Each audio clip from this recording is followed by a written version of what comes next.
Here is the last round of our 2025 lineup for Kansas City Film Fest International, which as a reminder is from Thursday, March 27th to Sunday, March 30th at AMC Ward Parkway 14. You can reserve tickets or see unlimited movies with a gold all-access pass right now at kcfilmfest.org. I want to start with one movie we're very excited to have this year, and that's Holland, from director Mimi Cave. The new mystery thriller stars Nicole Kidman, and it first premiered at this year's South by Southwest. I mean, what better way to watch a Nicole Kidman movie than in an AMC theater? In Holland, we meet a teacher in a small Midwestern town who suspects her husband of living a double life, and as it turns out, things may be worse than she initially imagined. On to our next film, which has been featured at various film festivals, including this year's Sundance, and that is the critically acclaimed documentary 1-to-1, John and Yoko, that's co-directed by the Oscar winner Kevin McDonald and Sam Rice Edwards.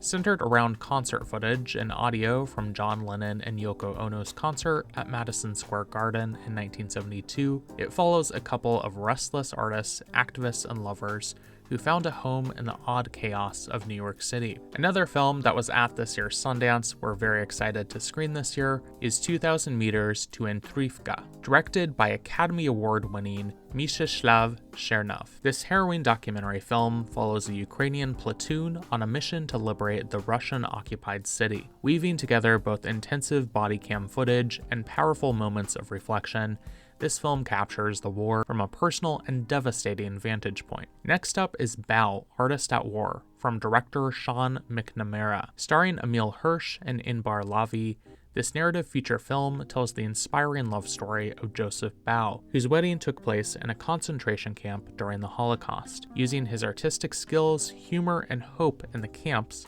Joseph stays alive and helps hundreds to escape. Another narrative feature we have at this year's festival is the drama film The Militia, from director Dylan King Welter. It portrays the journey of a teen who dreams of joining the local militia alongside his father once he turns 18. But when his dad becomes the target of the local sheriff, he and his friends form their own militia to save him. Now on to a documentary feature from Nicholas Neftman that's called The Negro Artist.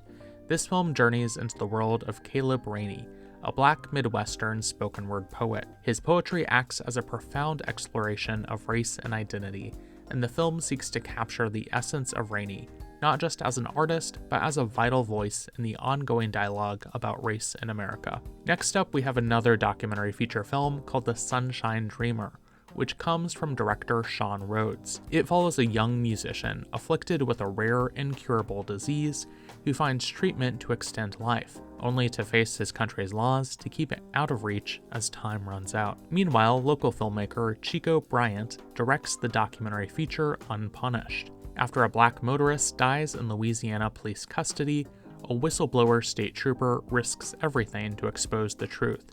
As body camera footage reveals the brutal reality behind the cover-up, Ronald Green's family fights a powerful system of corruption in America. Now on to a narrative feature film with a director from Kansas, and that's Meet Me at Magic Hour, which is directed by Monica Honey. Amidst their mother's funeral, Jordan attempts to navigate the tensions in their relationship by reining their problems through the lens of various movie genres. Our next film comes from Germany, the magical realism drama The Meaning of a Ritual, from director Natalie McMahon. It follows a young plant doctor gifted with extrasensory powers and an emotionally fragile, isolated artist who must rescue each other to rediscover the essence of living. And the feature Where There Is Love, There Is No Darkness comes from director Stephen Lee Maravich. It highlights an undocumented Fulani delivery man in Paris who faces the dangers of urban nightlife while trying to support his family in Senegal. Entangled in a smuggling ring, he must make tough choices to secure his future. Now let's move on to a trio of films that feature Kansas City talent or are made by Kansas City filmmakers, including a feature film from Tanner Smith,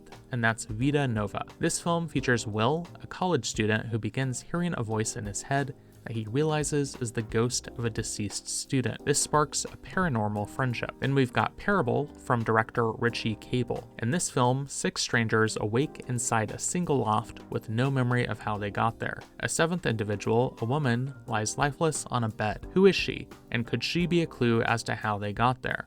They desperately attempt to escape, but the Loft refuses to relinquish them. The directing team of Keenan Capps and Nick Gavecci bring us Syro. This film follows 5 strangers who intersect in a strange place. Grappling with their sense of reality slipping away, they have to find the truth in themselves and make peace with their journey into whatever comes next. And last but not least, let's remember that we have over 100 short films screening at this year's festival.